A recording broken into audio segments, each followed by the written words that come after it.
الله والحمد لله والصلاة والسلام على رسول الله صلى الله عليه وسلم. أهلا وسهلا بكم في حلقة جديدة من برنامج منتج مصري. النهاردة معانا 2 ضيوف شباب نتمنى إن شاء الله يكونوا نواة لكل شباب بلدنا إن شاء الله، وكله يبتدي نفس البداية بتاعته. نتعرف على عيهم. نتعرف على حضرتك. محمود سمير. على صوتك. محمود سمير محامي مشترك معاكم إن شاء الله بفدان. ماشي. هتعرف حضرتك. محمد خلف محمود. أنا ضمن فريق منتج مصري، وأنا طالب في جامعة حلوان. أهلا وسهلا. أهلا بيك. دايما احنا بنقول إن الفكر هو اللي بيغير الناس. يعني معظم ما جينا نبتدي في أي مشروع لقينا إن الناس مسيطر عليها فكر بقاله عشرات السنين. فعشان تغير فكر الناس ما يغيرهوش إلا فكر زيه، ولازم يبقى فيه إصرار. احنا قلنا أهم من النجاح الإصرار على النجاح. فبدأنا نفكر إزاي نغير فكر الناس، لقينا إنها منظومة كبيرة جدا وصعب إن أنت تغير فكر الناس. حد عاش من عمره سنين طويلة على فكر وترتيب معين، فعشان تغيره له مش هتيجي في جملة، ولا إنك تعرفه مصلحته فين وتقول له يسمع كلامك. لا، في حاجة اسمها العادة.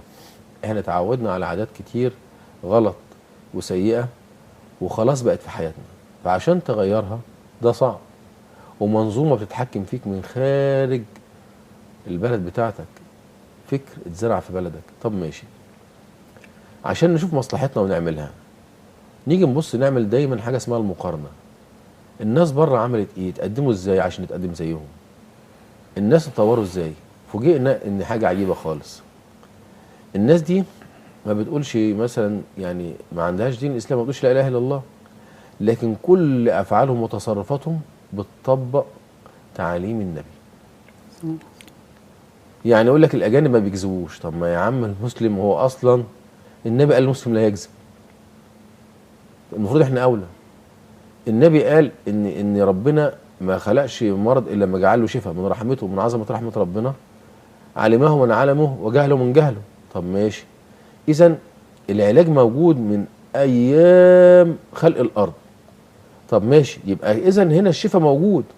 ادور على حاجات قديمه موجوده من زمان، ما اجيش بقى اقوم رايح شويه بودره وكيمياء واقول هو ده العلاج. لا، العلاج موجود اصلا.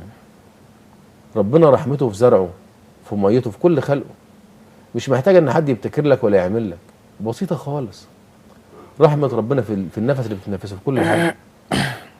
فطبعا دورنا غلط. هم ما دوروش صح، لكن اكتشفوا بعد كده حكايه ان الاكل شفاء. ربنا جعل اكلك شفاك، شربك شفاك، جعل لك الرحمه في كل حاجه. ففهموا. كانوا مشوا هم غلط، راح رجعوا مشوا صح. ابتدوا ياخدوا كل حاجه صح ومشوا ورا النبي ونجحوا. وانت للاسف لا. ولما تيجي تطبق تلاقي الفكر بتاعهم يقف قصادك. فلما جينا نطبق لقينا ان حاجه صعبه خالص. طب الحل ايه؟ الحل ان تخلي كله يجرب، يبقى اكلك شفاك. تعالوا نشوف تقرير المورينجا اللي احنا قلنا ان ده نبات شفى لاكثر من 300 مرض، وانه قضى على المجاعه في افريقيا، وان كان ليه فوائد عظيمه جدا، واللي هو اصلا كان نبات عند قدماء الفراعنه. يعني بنات الفراعنه كانوا بيستعملوه، وكان موجود في الطور، وللاسف اختفى من بلدنا. ظهر بره ورجع بعد كده بنحاول ندخله بلدنا. وطبعا في صعوبه انك تعمله علاج، لكن السهوله انك تزرعه. ازرع وكل، ما حدش يمنعك تزرع وتاكل.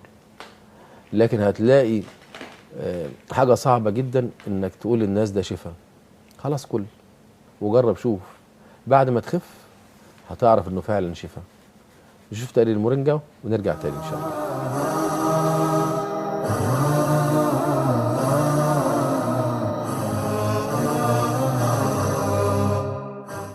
كان عندي مشكلة، أنا ما بقدرش أقف على رجلي كتير، وتقريبا كانت أملاح وشديدة جدا.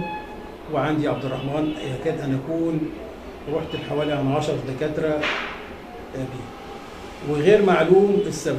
نفسه قايمة دايما عليه ورجليه مش قادر يقف عليها. فخدت المورينجا حوالي 15 يوم بفضل الله. فعلا ده مش حد قال لي عليه، لكن أنا عشتها طبيعي ولقيتها جايبت نتائج ممتازة معايا. ونفس الكلام مع ابني عبد الرحمن. بفضل الله ان انا كنت تعبان في انه ازاي اتعالج. لقيته ربنا كرمه سبحانه وتعالى، وربنا بيجعل لكل شيء سبب. فكان سبب ان انا خد المورينجا بعد ما خد علاجات كتير ومضادات حيويه ومش عارف ايه وتوهان. خدنا المورينجا دي بفضل الله، لقيتها كلام جميل جدا. نبات المورينجا نفسه نبات انا ما بسيبوش من معايا، يعني انا معايا شنطه فيها البذر وفيها الورق، ما شاء الله ممتازه لهشاشه العظام للانيميا وفيروس سي وللمعده وللقولون، ما شاء الله بدون والله بدون زياده معايا موجوده كل حاجه وما بسيبهاش من جهدي، مريحه جدا واديتها لناس كتير جدا ما شاء الله، وكانت سبب للشفاء من فضل الله. الام المفاصل والانيميا والمعده والقولون والفيروس سي حالاتهم اتحسنت، كانوا بيحسوا بكسل وبيناموا باستمرار بفضل الله سبحانه وتعالى. كان كل ده انتهى تماما. يعني كنت بتعالج من قرحة المعدة والحمد لله خدت المورينجا وربنا شفاني عليها، وده فضل من ربنا سبحانه وتعالى. والحقيقة لما لقيتها ان هي جايبة نتيجة طيبة جدا معايا فحبيت اخد منها كمية واعمل عرض عليها واعرف الناس عليها. كنت بشكي من القولون العصبي والتقرحي وقعدت فترة بتعالج منه، والحمد لله من اول ما عرفت حكاية شجرة المورينجا حققت نتيجة كويسة مذهلة وبطلت العلاج نهائي. وبالنسبة للموضوع دوت زائد ان هو رايح جسمي من غير اي حاجة، يعني في حاجات تانية احتمال ما كنتش اعرفها فمريح جسمي جدا جدا بعد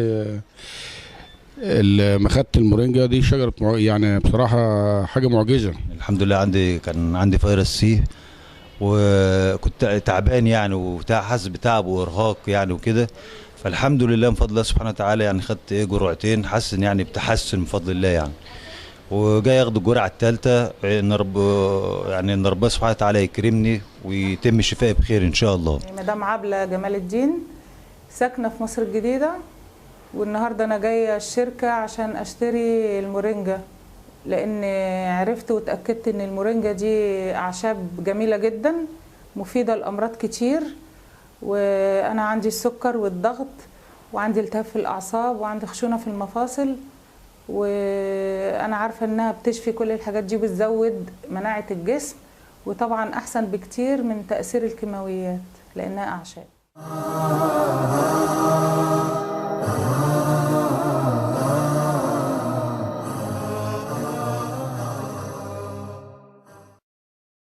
زي ما احنا شفنا فعلا نبات المورينجا يعني سبحان الله، يعني ناس كتير ابتدت خلاص حتى زراعه دلوقتي، يعني ناس كتير في مصر زرعته وناس كتير ابتدت تاكله.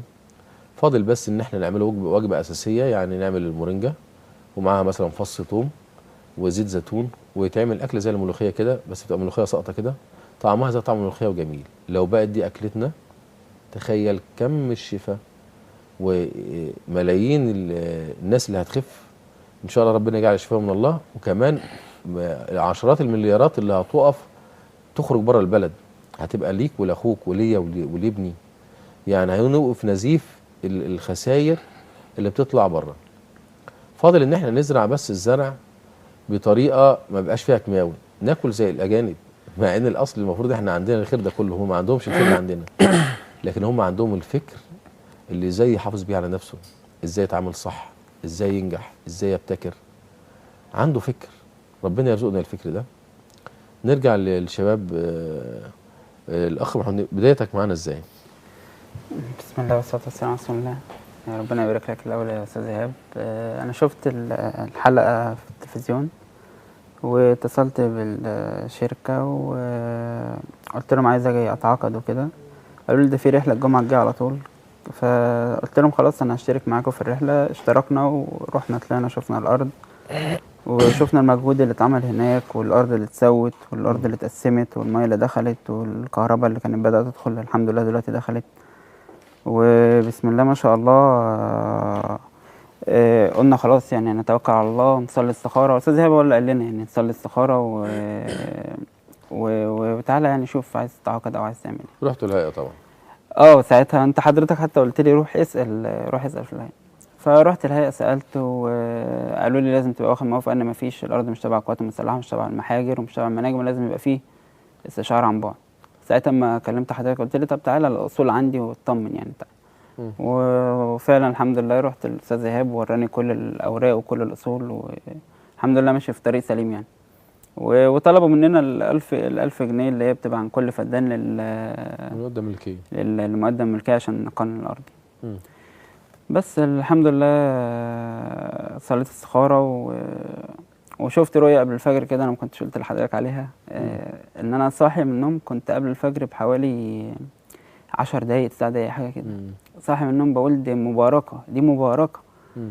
فقمت قلت لا لازم أتوضى بسرعة، واتوضيت وصليت ركعتين لله وشكرت ربنا على الرؤية دي، وإن شاء الله تبقى أرض خير وربنا يجعلها مباركة بإذن الله. ربنا يجعلها صدق ربنا يكرمك إن شاء الله.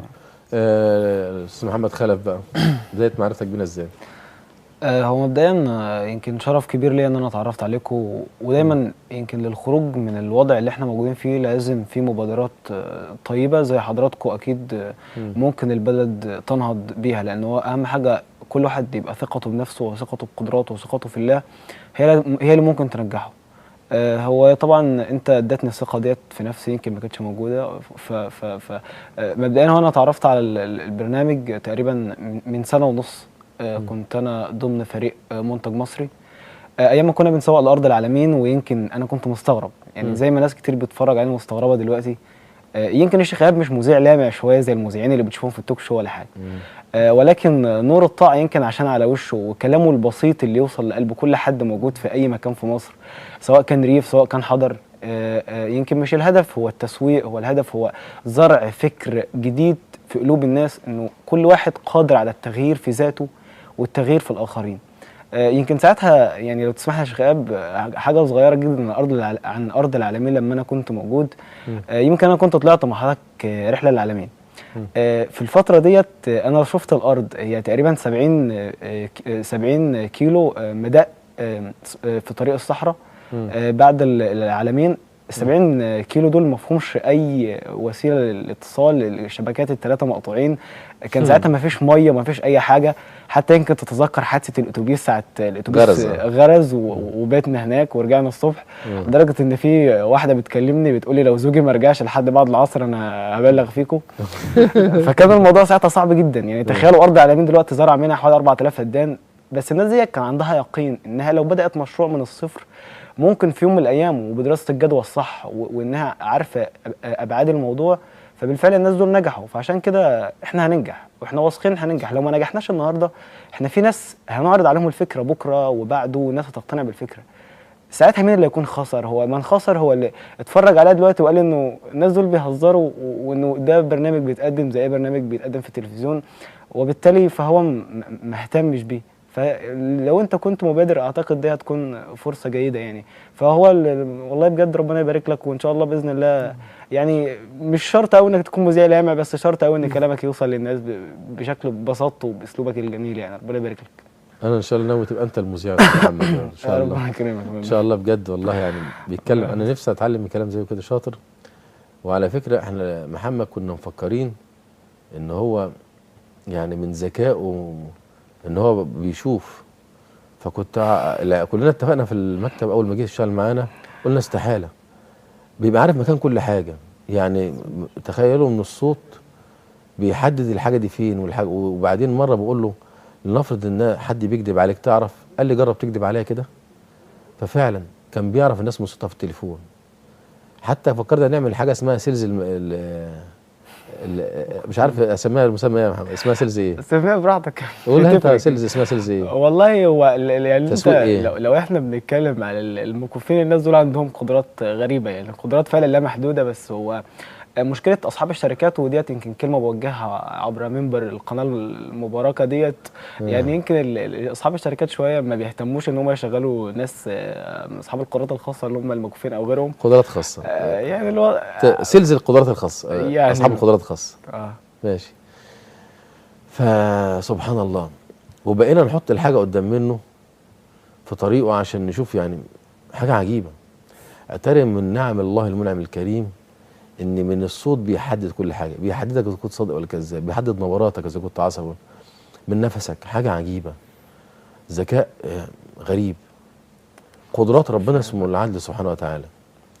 فبعد ما كنا لقينا وعنده افكار، عايز يطور وعايز يعمل، ولما اتخنق مني بعدنا، وطبعا انا من النوع اللي بيحب بيسمع يعني رايي، فراح قال لي انا جامعتي هتفرغ وكده، وراح الجامعه، وبقى كل شويه حتى الجماعه اللي هم اخترعوا المعالج يعتبر هو اللي جابهم لي. لما جينا نتفق على عمره، نطلع عمره، فريق مصر ينتج عمره، يطلع العمره برضه جاب لي ارخص، يعني بعيد منك لكن قريب منك، شغال، ذهنه حاضر. يعني بجد اتمنى كل شاب يبقى زيه. مش عارف يعني اقول ايه للناس اللي ما بتتحركش زي محمد، ملوش سقف يقف عنده. وانت عندك كام سنه يا محمد؟ انا يعني انا عايش بقالي كتير، يعني تقريبا بقالي 20 سنه يعني. ايوه، ناوي تكمل ان شاء الله؟ الناس بتوع المعالج اللي احنا اتفقنا معاهم وكده هيجيبوا يعالجوا عشان الارض ويعملوا احسن انتاج وكده وكلام من زمايلك؟ هم شباب المعالج دول، احنا يعني انا دايما شغال في النشاط الطلابي في الجامعات وكده، فهم الشباب دول كانوا يعني ثمره من شباب الجامعات، هم كانوا شباب جامعه الفيوم، وكانوا داخلين مشروع اسمه رياده الاعمال على مستوى الجمهوريه، ضمن مشروع كبير اسمه باثويز. فهم خدوا مركز اول على مستوى الجمهوريه. هم على فكره شباب زي اي شباب موجودين، يعني هو يعني مش اهم حاجه ان انت تفكر في الفكره، يعني في ناس كتيره جدا جواها افكار رائعه، بس هو المشكله ان هو حاطط نفسه جوه قيود كتير جدا، وببسط للناس الناس اللي حواليه ابقى قابلني لو نجحت، طيب مش هتنفع، طب والامكانيات، طب والفلوس.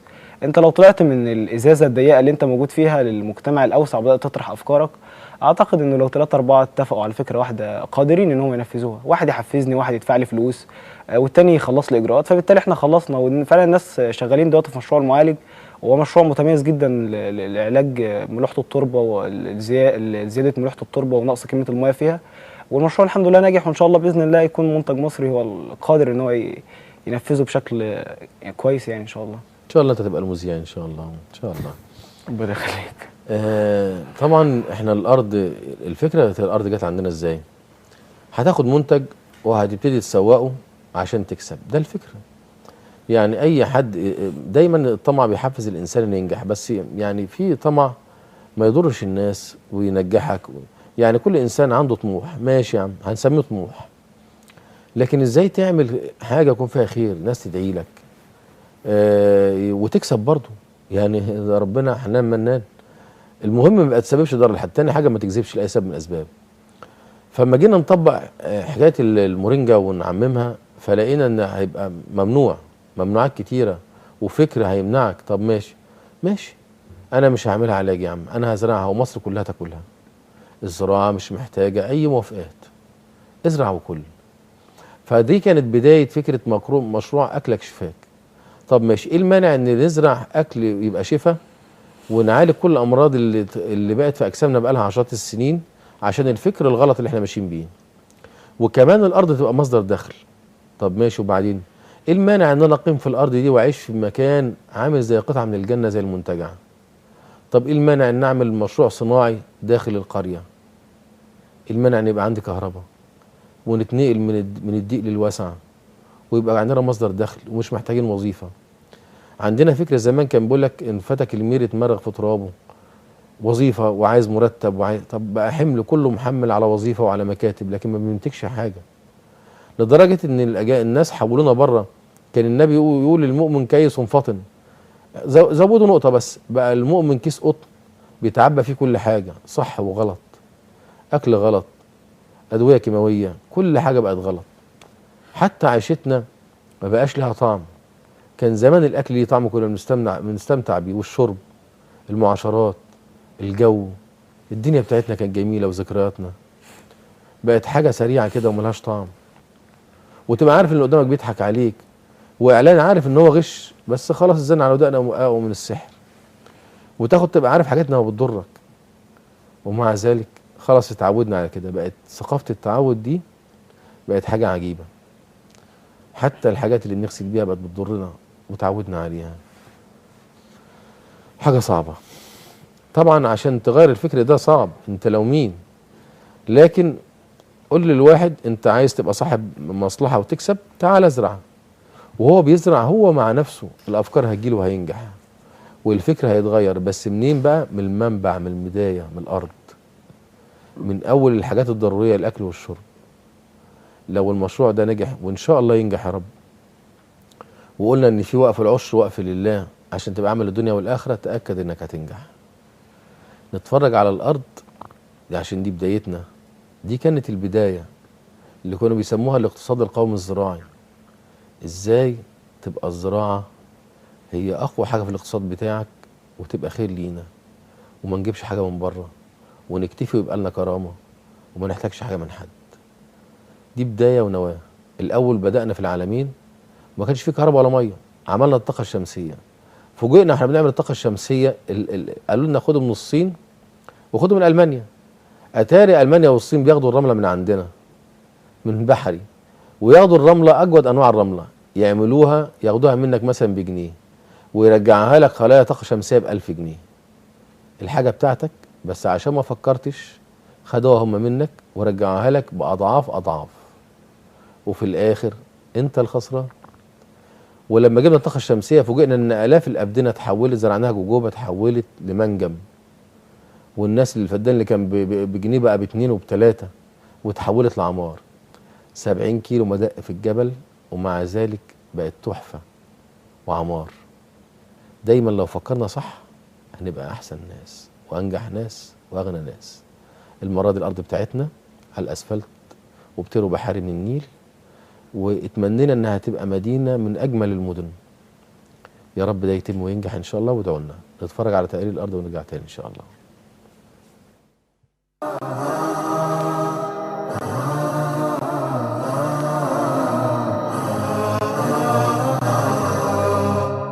اجمل فرحه هي يوم فرحكوا، ده شيء اكيد. ذكريات الليلة دي حضرة مش ممكن تغيب. إحساس اليوم ده مين فيكم ينسى؟ على طول تجمعكوا أحلى حياة. أجمل فرحة في حياة كل ليلة، حلوين والله ما شاء الله. يا سلام يا سلام، ما تباركوا يا الله، حلوين والله. محمد ابو كامل ابو صالح من عزب الصقر ابو قليل، شغالين في ارض وادي الريان. بنزرع في المساحه اللي ورانا زرعنا زيتون، ونقاس في الحته الثانيه دي نقاس نعملها رمان برضه وزيتون. ما شاء الله، يا سلام يا سلام، ما تباركوا يا الله. انتوا على سنة نبينا جيتوا وكتبتوا الكتاب، واحنا طايرة الفرحة بينا، والليلة دي القلب داب. احساس اليوم ده مين فيكم ينسى؟ على طول تجمعكوا احلى حياة. اجمل فرحة في حياة كل ليلة، حلوين والله ما شاء الله. يا سلام يا سلام، ما تباركوا يا الله، حلوين والله ما شاء الله.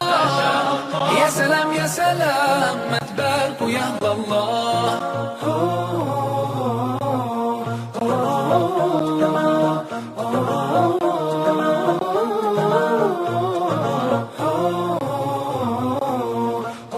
أجمل فرحة هي يوم فرحكوا، ده شيء أكيد. ذكريات الليلة دي حضرة مش ممكن تغيب. إحساس اليوم ده مين فيكم ينسى؟ على طول تجمعكوا أحلى حياة. أجمل فرحة في حياة كل ليلة، حلوين والله ما شاء الله. يا سلام يا سلام، ما تباركوا يا الله، حلوين والله ما شاء الله. يا سلام يا سلام، ما تباركوا يا الله. انتوا على سنة نبينا جيتوا وكتبتوا الكتاب، فرحة بينا، والليلة دي القلب داب إحساس اليوم ده مين فيكم ينسى، على طول تجمعكوا أحلى حياة، أجمل فرحة في حياة كل ليلة، حلوين والله ما شاء الله، يا سلام يا سلام ما تباركوا يا الله، حلوين والله ما شاء الله، يا سلام يا سلام ما تباركوا يا الله. أجمل فرحة هي يوم فرحكوا ده شيء أكيد، ذكريات الليلة دي حضرة مش ممكن تغيب، إحساس اليوم ده مين فيكم ينسى، على طول تجمعكوا أحلى حياة.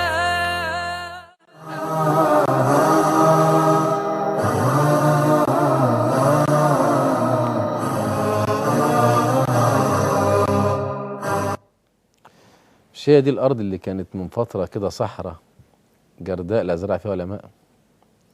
طلعت بتاعت بحر قوطة لسه طبعا ما جبشيش فيها المية. اللي شافها أول رحلة من حوالي شهرين أو 3 شهور ما كانش يصدق إنها تبقى كده، ولسه اتفرجوا لما الأيام تجري والشهور والدنيا تتملي والناس تقعد والخضرة تبقى في كل مكان، تبقى قطعة من الجنة. تمنيت إن المكان ده يبقى مكان مبارك إن شاء الله فيه طاعة، وكمان يبقى مكان مصدر دخل كبير إن شاء الله وفيه بركة للناس. البداية كان حتى واحنا لما خدنا الفدان النموذج اللي هو في الجامع ده كان شاب واخده عشان يعملوا صدقة جارية، وشاء ربنا سبحانه وتعالى إن تبقى صدقة جارية فعلا، والمسجد ده يبقى من أجمل الأماكن. وإن شاء الله الأرض لما تيجي تسلم في شهر 3 للناس، كل واحد عنده مكانه وعنده بيته وعنده مصدر دخل، مش محتاج وظيفة. لو الفكر ده اتعمم في مصر وبقى أكلك شفاء، يعني المورينجا شفاء، واحد يقول لي في عسل المورينجا ده شفاء، طب ما هو عسل المورينجا هيبقى شفاء، وكمان النعام اللي فيه الحاجة بتدي إنتاج أضعاف أضعاف. يعني أنا تمنيت إن حد يقعد في البيت الجميل ده قدام حمام سباحة وخضرة ويشوي مثلا لحم زي لحم النعام اللي بياكلوا اللي هو بيقول عليه البشوات يعني، وفي نفس الوقت الريش بتاع النعام، يعني كان زمان بيقولوا يعني ده نايم على ريش نعام. ايه المانع ان الناس البسيطه تنام على ريش النعام؟ ما هو اللي يقول يا رب ان شاء الله يعني ما يغلبش، ربنا يريحه ويسعده دنيا واخره. يا ريت نطبق كل حاجه ناجحه وجميله من غير عقد ومن غير ما نقعد نفتي ونألف. نعم ربنا موجودة أصلا من زمان، من بداية الخلق، مش من دلوقتي، بس احنا ما استثمرناهاش. لو كنا سمعنا كلام النبي من زمان ومشينا بنفس فكر النبي ما كناش بقينا كده. بس طبعا ملحوقة، مش هنقعد نندم، احنا نمشي ورا النبي. عندنا ناس أجانب مشوا. أتمنى إن احنا نبقى الدولة الأولى في إيه؟ في الزراعة، الدولة الثانية في إنتاج أي حاجة، زي ما إسرائيل بقت الدولة الثانية في النعام، مش عارف الدولة الأولى في الأسطول في المنطقة. إيه ده؟ عايزين نبقى يعني. كان في مثل سمعته من جوز أختي، كان والده قاله له، قال له لازم أن تبقى الأول في الصف، إذا ما نجحتش تبقى الأول في الصف اطلع بره الصف واعمل صف تاني تبقى فيه الأول. يا ريت كل شبابنا يبقى كده، يبقى الأول في الصف، وإن ما قدرش يشوف صف تاني يبقى فيه الأول. لو بقينا الأوائل في الصف في كل حاجة إن شاء الله هنبقى ناخد مكان احنا نستحقها، نبقى أول دولة في العالم، وساعتها كل مشاكلنا هتنتهي. ليه؟ لأنك ابتديت تفكر إزاي تبقى الأول. ربنا يجعلنا دايما الأول في كل حاجة إن شاء الله، وأول حاجة تبقى الطاعة إن شاء الله. ازيك يا عم محمود؟ الحمد لله. حضرتك صحيتني النهارده الصبح من النوم، واخد بالك، عشان موضوع المصاحف. أنت كنت جايبها ولا حتى أنا جايبها للمسجد؟ هو حضرتك اما انا سألتك على المسجد الأول قلت لك المسجد محتاج ايه؟ قلت له بيت ربنا مش محتاج حاجة من حد، احنا اللي محتاجين بيت ربنا. فاخدت الكلمة منك، كلمت الناس من حوالي 3 أيام، أصدقاء والأقارب وكده. يا جماعة عايزين مصاحف، أنا عايز مصحف واحد بس من كل واحد اتحط في المسجد. يقولوا لي المسجد محتاج ايه؟ قلت لهم بيت ربنا مش محتاج حاجه من حد، احنا اللي محتاجين نحط مصاحف في المسجد. فبسم الله ما شاء الله على الخيرات. انا كنت اكلمك امبارح بالليل متاخر، ما رضيتش اقلقك يعني. الاقارب جابوا والاصحاب في 3 ايام بسم الله ما شاء الله 70 مصحف بسم الله ما شاء الله. ما تخيلش العدد ده. مصاحف بسم الله ما شاء الله يعني جميله الناس فيها خير كتير. طبعا خير في امتي الى يوم الدين. مع ان الجامع لسه ما شطبش، ده لسه حتى يعني بدايه التشطيب. ما بقول لهم بيتشطب يعني، انا الحمد لله صادقين مع الناس، بقول لهم المسجد بيتشطب ولسه ما فيهوش مصاحف، فاللي عايز يشارك انا عايز مصحف واحد بس من كل واحد. فاللي اقول له مصحف واحد ده بيجيب لي 20، يجيب لي 10 على قد ما بيقدر. فبسم الله ما شاء الله يعني ربنا يبارك. ان شاء الله انت هتلم يجي 90 مليون مصحف ان شاء الله. المسلمين خير يا رب ان شاء الله. طبعا. اخ محمد اتفضل. ان شاء الله بعد المعالج والعمره والحاجات اللي مشيت معانا كلها فيها، هترجع تقعد معانا في منتج مصري تاني ولا خلاص انت اتخنقت منها؟ يا استاذ يعني انتم الاوائل، حتى لو انا كنت مش معاكم اكيد ربنا هيرزقكم بحد افضل مني بكتير. لكن سيبني اقول لك انه انا المكان ده انا بحس ان هو قبل ما يكون مكان شغل هو مكان بيتي. وانا اول معرفتي بيك كنت انت قلت لي كلمه والله انا ما زلت اتذكرها واتمنى ان انا اعمل بيها. كنت انت قلت لي ان انت مكان اسلام ابن الله يرحمه، وساعتها كنت دايما اسال مين اسلام ابنه، فلقيت انه حد عظيم قوي. فحد ان انت بتحملني مسؤوليه حد جميل زي اسلام، وان انا ابقى مكانه وانفذ كل الحماس والطاقه اللي كانت فيه، فاعتقد ده شيء جميل جدا وانا اتمنى ان انا ابقى قده. لكن سيبني اقول لك ان انا اكيد ابقى معاك في اي حاجه انت تامرني بيها. دايما الواحد لما يلاقي قافله ناجحه لو ما تشبث بيها وتمسك بيها اكيد هو الخسران. وبعدين لو انا ما دورتش، وان ليس للانسان الا ما سعى. يعني لو واحد قاعد في بيته دلوقتي ونام تحت البطانيه عشان البرد، طب هو يعني دلوقتي الفلوس هتجيلك منين، والشهرة هتجيلك منين، وتحقيق مركزك في الحياة هتجيلك منين؟ ما هو انت لازم تسعى، ولازم تبدأ تدور وتبدأ تشوف ناس تانية وتعمل قاعدة علاقات واسعة عشان خاطر ربنا يوفقك يعني وتحقق. يا رب قاعدة علاقات توصل لحد أمريكا إن شاء الله. والله توصل مطرح ما توصل، بس هي المهم إن الواحد يحس إنه عمل حاجة يقابل بها ربنا، يعني على الأقل يبقى عمل حاجة تفيده في دنياته وتفيده في الآخرة يعني إن شاء الله. ربنا يحسن لنا الختام جميعا يا رب. يا رب. عم محمود، بالنسبة للمشروع اللي أنت هتعمله في قرية الوقف أو مدينة الوقف، ناوي على إيه؟ وانا غلبتك معايا في الاول ساعه ما انت قلت لي انت ناوي تعمل ايه. قلت لك احنا عايزين نعمل منحل، وعايزين نجيب دجاج، وعايزين نجيب شجر تاني. قلت لي يا ابني انا كنت زيك كده، وقعدت مع العلماء قالوا لي ايه، اعوذ بالله من شتات الامر. ساعه ما قلت لي ركزت في مشروع العالمين الحمد لله بفضل الله كمل. ركزت في مشروع المنيا والحمد لله بفضل الله. فقلت لي عايزك تركز في حاجه واحده. انت دلوقتي مرنجة هتطلع البذور، فتاخد البذور انت هتبيعها عشان تتعسر هتبقى زيت ان شاء الله يبقى فيه الشفاء. فالتفل بتاعها بيستخدموه، عملوا عليه دراسات واستخدم بره، نفذوها فعلا في افريقيا. في افريقيا نعم. بينقي الميه لدرجه ان هي كمان بتعالج امراض الكلى، لان كل الامراض او معظم الامراض في جسم الانسان بتلوث الميه. فبسم الله ما شاء الله انت نبهتني للموضوع ده، وانا ان شاء الله هركز فيه مش هشتت امري. وبدأ الدعاء ده والله كتير، ربنا يكرمك ويبارك لك. فانت قلت لي هنجيب كيس اللي هو بتاع العطر ده ونحط فيه معطر. مش بدل ما نحط فيه العطر، لا نحط فيه بقايا البذور بتاعت المورينجا اللي الطفل فضل منها، وان شاء الله تبيعه بجنيه، تديه للاقارب، تديه اللي بتاع فلاتر، يبداوا يحطوه في الخزانات بتاعت الميه، ينقي الميه ويطهر الميه والناس تشفى حتى بفضل الله. ويبقى فتحة خير علينا ان شاء الله. ربنا يجعل شفاء من الكلى يا رب ويجعله رحمه ان شاء الله. وبعدين نعمل دراسه فيه يعني ان شاء الله. نشوف تقرير جديد معانا كنت قلت عليه من زمان بس بدأنا التنفيذ فيه ان شاء الله. نتفرج على التقرير ونرجع تاني ان شاء الله.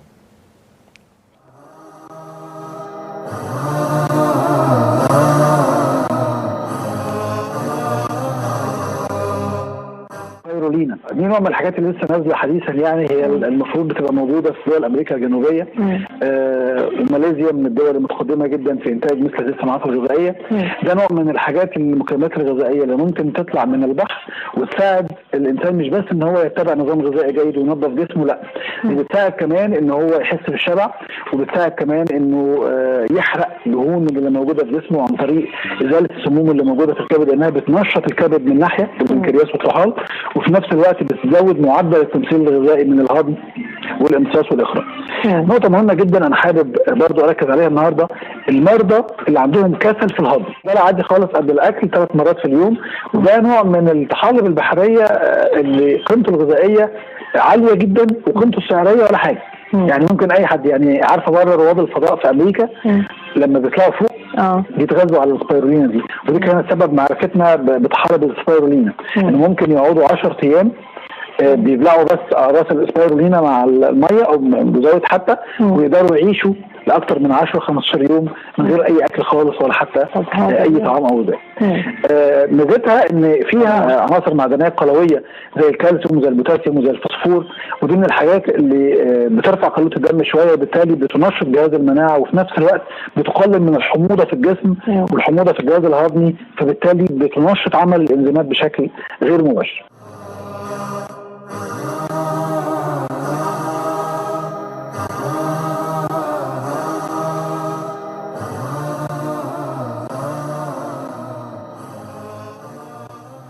السبرولينا دي موجودة من زمان خالص، من بداية الخلق. حاجة بسيطة خالص، عاملة زي الطحالب، أو عارفين ورد النيل كده، حاجة بتطلع في المية كده وبيطهروها زي ما يشيل ورد النيل وينضفوا النيل ويرموها. فعالم اسمه كليمنس من فرنسا، شوفوا بقى، من 62. يعني الناس عارفة السبرولينا من حاجة و60 سنة. عمركم سمعتوا عنها؟ وصلت لأنها علاج للإيدز وللسرطان والفيروس سي ولللوكيما وامراض كتيره جدا. ادوها لرواد الفضاء، يعني بتوع وكاله ناسا، ياخدوا الكبسوله بتاعت اللي احنا بنستغرب كانوا بيعيشوا ازاي فوق مفيش اكل، ياخدوا الكبسوله دي وشويه ميه وخلاص. اتاري الكبسوله دي فيها كل الغذاء. حتى في اليابان بداوا، شوفوا اليابان ناصحين ازاي، من 20 سنه يدوا السبرولينا دي للناس اللي هم العواجيز، فلقوا الواحد عاش 20 سنه من غير ما يجيله امراض، فاستغربوا ايه يعني تاكل السبرولينا دي تقعد 20 سنه ما جالك؟ طبعا الحافظ هو الله. جميع دول العالم، لحد ما جيت انا فوجئت ان انا عرفتها ازاي. دكتور حسن اللي كان يشرف على الزراعه اللي بيكلم دكتور زميله، فقال له انا جبت علبه سبرولينا ب 700 جنيه وشويه ومش عارف ايه، والحمد لله جات لي، يعني اكلم ناس تجيبها له واسطه ماشي. وبعدين طب دكتور استاذ جامعه عيان بياخد السبرولينا دي علاج، ده علاج طبيعي، طب راجل ناصح، طب ماشي دي صعبه قوي للدرجه دي؟ قال لك لا ابدا، ده بتطلع على الميه، يعني اي شويه ميه تحط فيها شويه طحالب سبرولينا، هي بتمتص ثاني اكسيد الكربون، يعني حتى بتوفر لك اكسجين، حاجه رباني مش محتاجه تعب خالص. وبعدين قال لك خدوها بره وراحوا معبيينها في كبسول وبعتوها لنا. تخيلوا حاجه زي ورد النيل وزي الطحالب بتطلع كده من غير اي تكلفه، يعقمها لك ويبعتها لك ب $100. كم جرام؟ يعني حاجه لا تذكر، واحنا نبعت نستوردها بره. طب يا عم ما احنا نعملها في مصر. قال لك لا، ما حدش هيسكت لك، احنا عندنا فكر. يا عم لا فكر وما فكرش، ما فيش مشكله. انا عندي حوض ميه اقوم رامي فيه شويه سبرولينا، او حتى يا عم في اي مكان شويه ميه. لو واحد فينا عنده شويه ميه وجاب شويه سبرولينا وحطهم، شفتوا بتوع اسيا بيعملوا ايه؟ يحطوا السبرولينا، يطلعها بعد كده بملايه زي الملايه بتاعت السرير كده او شاشه، يحطها في قلب الحوض بتاع الميه، يطلعها معاها الطحالب، يركنها تنشف ويحطها في الشمس. بعد ما تنشف يجيب حاجه زي الجهاز بتاع السشوار كده، اي واحد فينا على شويه سبرولينا يجيب جهاز سشوار وشويه ميه وينشفها، عقمها خلاص كده، وابتدى ياكلها بلقمه زي الراجل ما اكلها، او ابتدى ياكلها بمعلقه زي ما الراجل التاني كلها، بس ما عملش اكتر من كده. وبتزود معظم القلويه بتبقى في صحه الجسم، الحمضيه بس هي اللي تجيب امراض. فخدها وكلها خلصت، بقى صحتهم بومب وامراض كده. يا اخوانا، يعني ما ينفعش العالم كله من حاجه و60 سنه بيستعمل الحاجه واحنا ما نسمعش عنها، ولما تيجي هنا في مصر عشان تطبقها يقول لك لا لازم موافق. طب يا عم موافق، انا لما جيت عملت المرنجة عملت ايه؟ لا عبيتها ولا كبسول ولا الكلام ده كله، ازرع وكل، اكلك شفاك يا عم، زي ما الناس زمان كانوا بيعملوا. اللي عيان كان ياخد شويه نعناع وشويه ينسون، ادي كل الحكايه ببساطه. طب وبعدين تخيل بقى لو انت بلدك من احسن البلاد وميتك من احسن الميه، وجيت شويه ميه، انا عامل حوض للميه هسقي منه. طب انا حوض الميه ده احط فيه سبرولينا وحته ملايه نطلع بيها تتنشف في الشمس، ونجففها بمجفف مثلا معقم، ونجيب دكتور مثلا يشرف عليها، وتعالى يا عم كل. النتيجه تبقى ايه؟ تخيلوا مفاعل تشيرنوبل بتاع روسيا، عالجوا الناس الاطفال اللي عندها تلوث اشعاعي بالمورينجا بالسبرولينا دي. معهد ابحاث السرطان في امريكا، كل دول العالم اتطورت لدرجه ان رواد الفضاء بياخدوا السبرولينا ده في الفضاء مكان الاكل. واليابان بقى لها 20 سنه بتجربوا في الناس العواجيز واحنا لسه ما نسمعش عنها. طب بالذمه ده اسمه كلام؟ ده فكر. طب لو احنا جينا في ارض بتاعتنا او اي ارض، عندك شويه ميه ورحت مالي حوض ميه ورحت رامي فيه شويه طحالب بتاع السبرولينا وطلعتها نشفتها بالملايه او بشاشه وجففتهم بالشوار، بدل ما احنا عمالين نبوظ شعرنا بالشوار ونتلفه وبعدين نرجع نعالجه. زي ما نفس الترتيب، ناكل اكل غلط نتخن ونبقى ورمانين كده وعايزين نخس، ناخد علاج عشان تخس وتاخد حاجات تمرضك وتتخنك. يعني بقينا نعبي وعايزين نفضي ندفع فلوس. بالذمه ده اسمه كلام؟ فطبعا ان شاء الله هنطبق اخر حاجه ندخلها ان شاء الله مشروع في السبرولينا. شويه الميه زي ما انتم شفتوا مساكن فيديو لونهم اخضر كده فيهم شفا. طيب يا عم هنزودهم لاكل مزارع النعام، لمزارع الفراخ، لاي مكان شفا. حتى اللحمه بتاعت الفراخ بقت زفره، لما تاكلها شفا الزفاره تروح وتبقى الحاجه لها طعم. عايزين كل مكان في بلدنا يبقى فيه خير ويبقى شفا. انتوا عارفين الشاكوريا اللي احنا بناكلها زمان، كان الناس زمان بياكلوها وكان الشفا، كان الجدر طعمه مر فيرمي الجدر. هم خدوا الجدر ده عليه مراره، راح حاطينه في كبسول وعالجوا المراره بتاعته وبعتوه لك بكامل علبه ب 150 دولار. الجدر اللي انت ما تعرفش قيمته ده ورميته، هو بيرجعه لك علب بكذا علبه ب 150 دولار. عرفت هم بيكسبوا ازاي؟ واحنا بنخسر ازاي؟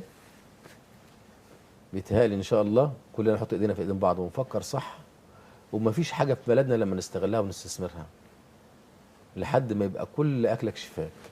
ان شاء الله دي بدايه. اتمنى من الله لو انا ما كملتش او ما عشتش انتوا تكملوا، محمد ومحمود وكل الشباب وكل اولادنا يكملوا ان شاء الله. كلمه اخيره عشان الحلقه قربت تخلص ان شاء الله. ربنا يبارك في المشروع. عايز اعقب على موضوع وقف العشر. حضرتك واحنا بنكتب العقد قلت لنا احنا هنعمل عقدين، فاستغربت قلت عقدين ايه؟ اي نعم العقد بيبقى 2 مع الشركه ومع الشخص. قلت لا هنعمل عقد تاني بس عقد مع الله، بينك وبين الله على وقف العشر. ان الارض الريع بتاع الارض هناخد عشر ونطلعه للمحتاجين. فانا نفسي حضرتك قلت في اجتماع هيبقى بين الملاك الاراضي كلهم يوم السبت اللي جاي عايزين بكره بكره ان شاء الله يوم السبت ان شاء الله نتكلم في الموضوع ده. ويبقى في حاجه اسمها صك العشر، بحيث الناس كلها تطلع ونجمع في مكان واحد، مش كل واحد يطلع بمزاجه. ونبدا بالمنطقه اللي احنا فيها اللي هي الفيوم. نروح جمعيات شرعيه، نروح نشوف الفقراء. تخيل انت داخل مثلا على فقير بقفص رمان، شوف فرحته قد ايه. نشوف المستشفيات اللي هناك نديهم المورينجا اللي هي الوقف العشر، وندي للناس وان شاء الله ربنا يجعل فيها الشفاء يعني. ونبدا بالفيوم، فيها قرى محتاجه فعلا نبدا بيها. فانا عارف ان انا ما فتحتش حضرتك في الموضوع ده، فاستاذن حضرتك ان احنا ربنا يكرم ان شاء الله. ربنا يجعله رب العالمين خير. انا عارف انت ما بتاخرش، ربنا يجعله في الصف الاول ان شاء الله يا رب ان شاء الله. محمد كلمه اخيره. والله الكلام اللي محمود ده فاجئني بيه، كلام رائع. وفعلا الفيوم محتاجه نظره من كل الناس انها تحاول تكون افضل. فيها شباب كتير مبدع ومثقف، بس عاوز اللي يوجهه صح. بالنسبه لي احنا اتكلمنا في النهارده، طبعا الناس ممكن تكون حاسه انها تاهت، شافت 4 موضوعات مختلفين، شافت مورينجا وشافت ارض وشافت سمورلينا وشافتني، يعني كفايه انها شافتني. ده في حد ذاته حاجه كبيره. فاقيمت عليكم الحجه جميعا، انتم رايتم. لو احنا بنكذب هو هذا جزاؤنا على الله، انما ما هو مطلوب منكم ان انتم اقيمت عليكم الحجه. في ناس بتسعى لاصلاح هذا البلد وتطويره، ما تبصش دايما بالنظره السلبيه. في ناس زي ما في ناس بتحاول تخرب، في ناس بتحاول تبني. وزي ما في منابر بتحاول تهدم وبتركز على السلبيات، اكيد في منابر كويسه ثانيه بتحاول تبص على الايجابيات. فحاول بقى تكون مع الناس الناجحين شويه وسيبك من اللي بيقول وده حصل وده عمل. فبالتالي في 4 خطوات هقول لك عليهم بسرعه جدا عشان تحاول تعملهم عشان الوقت بتاع الحلقه. كان في قاعده مشهوره اسمها القاعده الذهبيه، كنا درسناها، اسمها بلان دو تشيك امبروف. يعني خطط وبعدين نفذ وبعدين اعمل لها تشيك، اعملها فحص وبعدين امبروف، حسن اللي انت عملته. هتوصل لنتيجه ان انت الحياه بتاعتك مدروسه. انت خططت كويس. ايه اللي انت عايز تكون فيه في الحياه اصلا؟ يعني انت عايز تكون فين؟ انت فين دلوقتي وعايز تكون فين في المستقبل؟ يعني ما تعيش وتموت كده زي اي حد عاش ومات واتدفن وخلاص وبقى نقول الله يرحمه مات. انما خلاص خلي حياتك كده زي الناس العظماء، زي الشيخ الشعراوي مثلا. الناس كلها بتسمع تسجيلات تقول الله يرحمه، بس في حاجه تركها للناس. فاترك حاجه للناس تفتكرك بيها لمده على الاقل 50 60 سنه بعد انت ما تموت، واولادك كده هيتحملوا المسؤوليه من بعدك. فربنا يا رب يبارك في كل حد بيسمعني، وقيمة عليكم الحجه لو انتوا مثلا مليون او 2 مليون كده، ربنا يا رب يزيد ويبارك. كلكم كده حاولوا تشتغلوا كده، ونحاول نشوف ابداع. ولو انتوا 10 ابداوا مع بعض، لو انتوا 5 ابداوا مع بعض، لو انت واحد اتصل بينا وعندك مبادره اطرحها. الناس انا بترحب بكل المبادرات. عايز التليفونات بتاع الناس المحطوطه على الشاشه ديت ما تبطلش رن لحد بعد شهر ان شاء الله لقدام. يا رب ربنا يحفظكم يا رب ويبارك لكم. طب انت ان شاء الله تمسك التسويق يا شيخ محمد؟ انا خلاص نويت خلاص. خلاص انا عايز ارتاح والله. وشكم حلو يا اولاد يعني. انا برضه كنت بحلم اكون مذيع من زمان وكده، فلو بقيت مذيع يا جماعه استنوني ماشي يعني. ان شاء الله تبقى مذيع. انا هخليك تمسك الحياه بعد انا خلاص، بعد العمره ان شاء الله، بعد ما نرجع شهر 4 ان شاء الله انت تولى التسويق ان شاء الله. ربنا يديك الصحه ان شاء الله. محمد خلف حد المفروض يا اخوانا يبقى مذيع فعلا صح، لان هو حد بيفهم وعبقري وليه اسلوب في الكلام. انا ما بعرفش اتكلم، لكن كل اللي عايز اقول حاجه واحده بس. من النهارده انا يبقى ده فكري، ازاي انا اعمل لاولادي. يعني انا لو خدت ارض مستقبل لاولادي، خدت بيت ماشي، لكن انا اعلم ولادي الفكر. ازاي يا ابني الحاجه اللي معاك تطورها. لو عندك مثلا شويه ميه بسيطه خالص اهي، ما تملكش حاجه غير الميه، كل الميه المتوفره لكل الناس، لو حطيت فيهم شويه سبرولينا زي كده وطلعتهم بشاشه ونشفتهم، وبعد كده عملتهم علاج للناس واديتها لهم، قول خد العلاج ده بدون مقابل عشان تدعوا لي. بعد ما يدعوا لي مثلا وربنا يمن عليهم بالشفاء، ابتدي بقى خلاص عارف ان ده علاج، ابتدي ابيعه. من لا شيء بقيت صاحب او خير للناس، ودعوات ربنا يتقبلها ان شاء الله يا رب يجعلها في الاخره. كمان بقيت صاحب مال، لان مشروع نجح وجديد، وهو مش جديد هو قديم، بس احنا في ناس من مصلحتها ان احنا نفضل كده. الناس دي بره يا اخوانا، قلت لكم قبل كده الناس دي من مصلحتها، لان هو عايز ينجح. فانت طول ما انت نايم هو كسبان. يا رب نصحى ونفوق ونفهم نبدا ازاي. وعندك تجربه اهي، تتعمم وجرب، وزي لقيت لها سلبيات عدل، المهم في الاخر هتنجح ان شاء الله. ويا رب مشروع الوقف ده يبقى بدايه خير لكل الناس، يبقى نواه فكر مش نواه مشروع بس، وتبتدي تطبق في مصر كلها. وساعتها الخبرات والمشاكل اللي تعرضنا لها واي حاجه وقفت في طريقنا هنقولها لك عشان نساعدك، عشان انت تعملها بعد كده من غير مشاكل.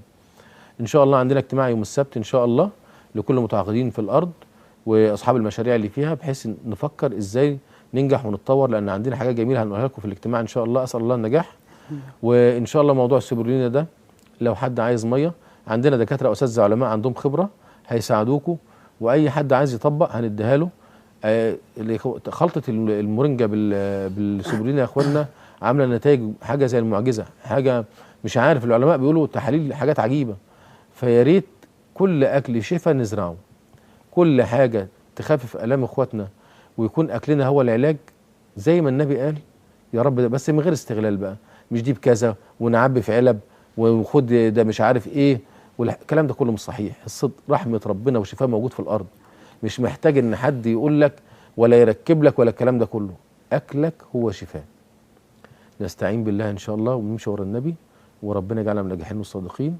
والسلام عليكم ورحمه الله وبركاته.